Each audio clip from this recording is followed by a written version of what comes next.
Hello viewers, मैं astro sir से सुरेंद्र राय स्वागत करता हूं आपको अपने चैनल में।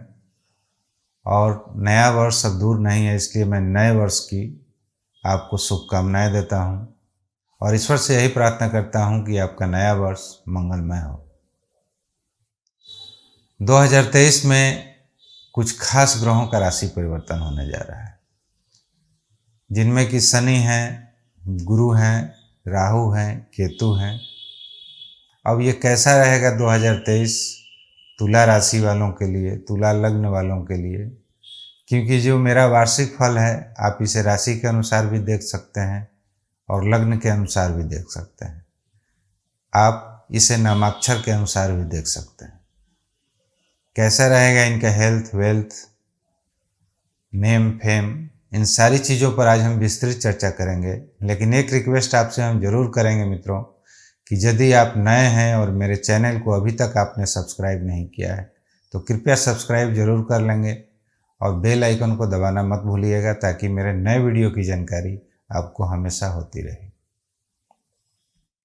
2023 में जो कुछ प्रमुख ग्रह राशि परिवर्तन कर रहे हैं, खास करके जो वार्षिक फलादेश है उन्हीं ग्रहों पर डिपेंड करता है, क्योंकि ये ग्रह जो हैं लंबी अवधि तक अपना असर छोड़ते हैं। बाकी सभी ग्रहों का भी प्रभाव पड़ता है, लेकिन उनका जो प्रभाव होता है क्षणिक होता है। और सबसे बड़ी बात है कि जनवरी यानी नया साल ज्यों ही प्रारंभ हो रहा है, 17 जनवरी को ही शनि अपनी राशि परिवर्तन कर रहे हैं। ये मकर राशि से निकलकर कुंभ राशि में जा रहा है। कुंभ राशि आपके लिए पंचम भाव हो जाता है।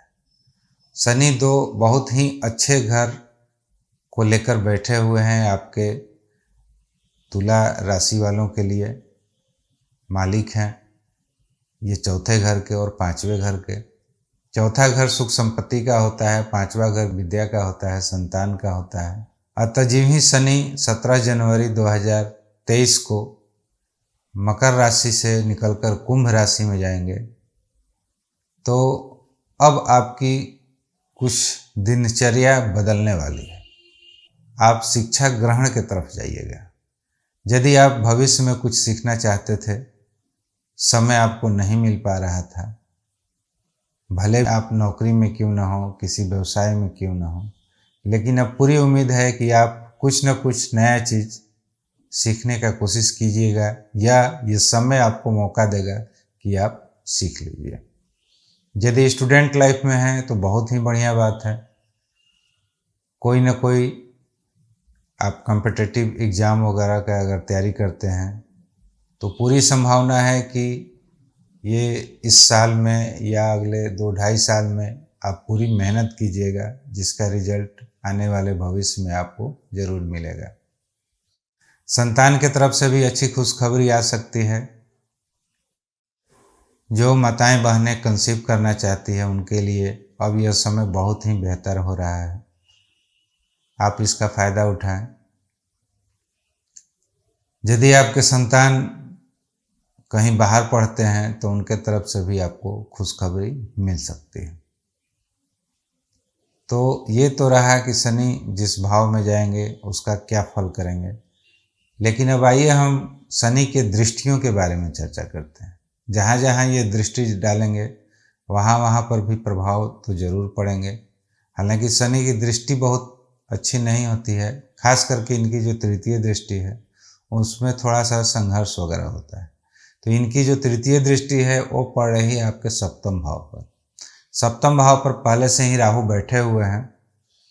हालांकि सप्तम भाव पे राहु का बैठना और शनि के उस पर दृष्टि जाना, वो भी मेष राशि है। मेष राशि इनके लिए नीच की हो जाती है।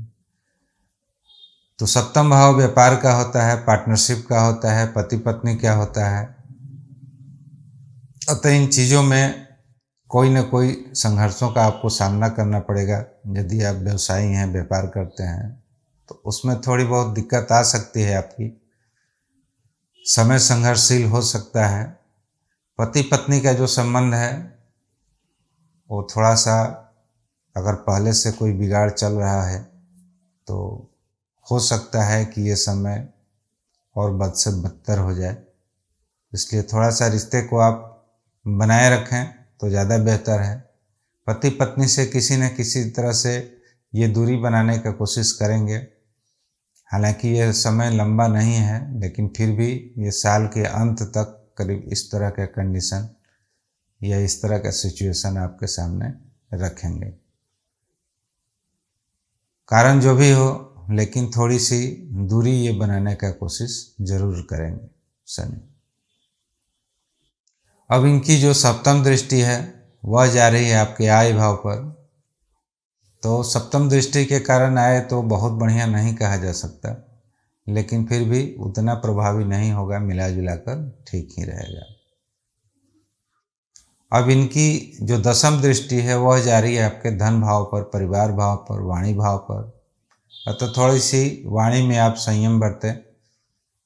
परिवार में भी थोड़ी बहुत खटपट हो सकती है आपकी। धन भी जो आना चाहिए इच्छा अनुकूल नहीं आएगा, लेकिन शनि सबसे ज़्यादा अगर कहीं आपको बेनिफिट देंगे तो वो आपको देंगे पुत्र संतान के तरफ से, विद्या के तरफ से। कोई भी नया चीज़ यदि आप सीखना चाहते हैं तो ये पूरे 2-2.5 साल आपके पड़े हुए हैं, आप बहुत ही बढ़िया ट्रेनिंग वगैरह ले सकते हैं, किसी नया चीज़ में एडमिशन वगैरह ले सकते हैं, कोई नया विद्या ग्रहण कर सकते हैं। मित्रों, ये तो रहा शनि की बात। अब आइए हम बृहस्पति के बारे में चर्चा करते हैं। बृहस्पति वर्ष के प्रारंभ से ही आपके षष्ठम भाव में बैठे रहेंगे। षष्ठम भाव ऋण का होता है, रोग का होता है, कर्ज का होता है। और सबसे बड़ी बात है कि जिन ही शनि अपनी राशि परिवर्तन कर रहे हैं, ये बृहस्पति के बगल में आ जा रहे हैं, यानी एक घर आगे राहु हैं और एक घर पीछे शनि हो जा रहे हैं, जिसके वजह से बृहस्पति पाप कर्तव्य योग के प्रभाव में आ जा रहे हैं। तो न सिर्फ बृहस्पति आ रहे हैं, बल्कि उनका जो ये षष्ठम भाव है वह भी आ जा रहा है। तो अप्रैल तक तो बृहस्पति कुछ खास अच्छा रिजल्ट उस जगह पर नहीं दे पाएंगे। थोड़ी सी आपको भय बनी रहेगी ऋण, रोग और शत्रु से। आप थोड़ा सा ध्यान दीजिएगा, कहीं आपकी किसी से शत्रुता न हो जाए, कोई कर्ज वगैरह आपके ऊपर मत चढ़ जाए। थोड़ी सी नौकरी से भी हो सकता है कि ट्रबल आपको आए, लेकिन अप्रैल तक ये आपकी रक्षा करते रहेंगे। अप्रैल के बाद संभावनाएं थोड़ी सी ज़्यादा बढ़ जा रही है। अब आइए इनके हम बृहस्पति के दृष्टियों के बारे में चर्चा करते हैं। तो एक दृष्टि इनकी जा रही है आपके दसम भाव पर। दसम भाव कैरियर का होता है, तो कैरियर को लेकर कोई चिंता नहीं है, खास करके अप्रैल तक। प्रमोशन वगैरह हो सकता है इस अवधि में आपका। उसके बाद एक दृष्टि इनकी जा रही है सीधे द्वादश भाव पर।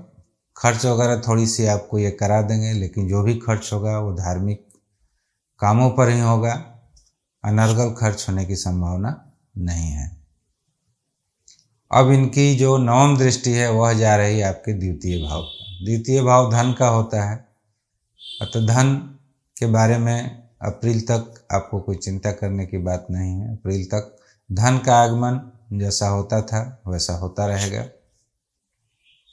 अब 21 अप्रैल के बाद इनका जो फल है उसमें अंतर आ जाएगा, क्योंकि 21 अप्रैल के बाद ये मीन राशि को छोड़ दे रहे हैं और मेष राशि में चले जा रहे हैं। मेष राशि में पहले से वहाँ राहु बैठे हुए हैं। थोड़ी सी प्रॉब्लम वहाँ भी है, क्योंकि राहु के वहाँ बैठने के कारण गुरु चंडाल योग का सृजन हो जा रहा है। गुरु चंडाल योग में बृहस्पति का जो बल है वह आधा हो जाएगा। हालांकि सप्तम भाव में बैठकर ये कोशिश करेंगे कि जिन लोगों की शादी वगैरह नहीं हुई है, थोड़ा शादी कहीं सेटल वगैरह करा दें। अब इनकी दृष्टियों के बारे में चर्चा करते हैं। दृष्टियां इनकी बहुत ही शुभ रहेगी। एक दृष्टि इनकी जा रही है आपके एकादश भाव पर। एकादश भाव इच्छा पूर्ति का है, धन आगमन का है, आय का है। अतः आय के बारे में आपको नहीं सोचना है, आपकी आय अच्छी रहेगी, पूरे साल अच्छी रहेगी। जो भी इच्छा पूर्ति करना चाहते हैं वो बड़ी ही आसानी से आप कर सकते हैं। उसके बाद इनकी सप्तम जो दृष्टि है वो जारी है लग्न के ऊपर। लग्न के ऊपर बृहस्पति की दृष्टि जाना बहुत ही अच्छी बात है। इसमें आपको सद्बुद्धि आएगी। कोई न कोई बृहस्पति जब लग्न पर देखते हैं तो ज्ञान की प्राप्ति देते हैं, अतः विवेक और बुद्धि पूरी तरह से बढ़ने की संभावना है पूरे साल अप्रैल के बाद। और एक दृष्टि इनकी जा रही है तृतीय भाव पर। तृतीय भाव भाई बहनों का होता है, भाई बहनों से भी ठीक रहेगा, साहस पराक्रम बढ़ा चढ़ा रहेगा। तो ये तो अप्रैल के बाद का रिजल्ट हुआ, लेकिन सबसे बेहतर रिजल्ट आपको 30 अक्टूबर यानी फाइनल रूप से 29 नवंबर को, जब राहु अपनी राशि परिवर्तन करेंगे, ये मेष राशि को छोड़कर ये आपके चले जाएंगे मीन राशि में, और क्रमशः केतु तुला राशि को छोड़कर चले आएंगे कन्या राशि में। तो राहु का षष्ठम भाव में बैठना बहुत ही बढ़िया माना जाता है। अतः ऋण रोग कर्ज जो भी था आपका, यह शत्रुता था, उसको ये दबाने का पूरा प्रयत्न करेंगे।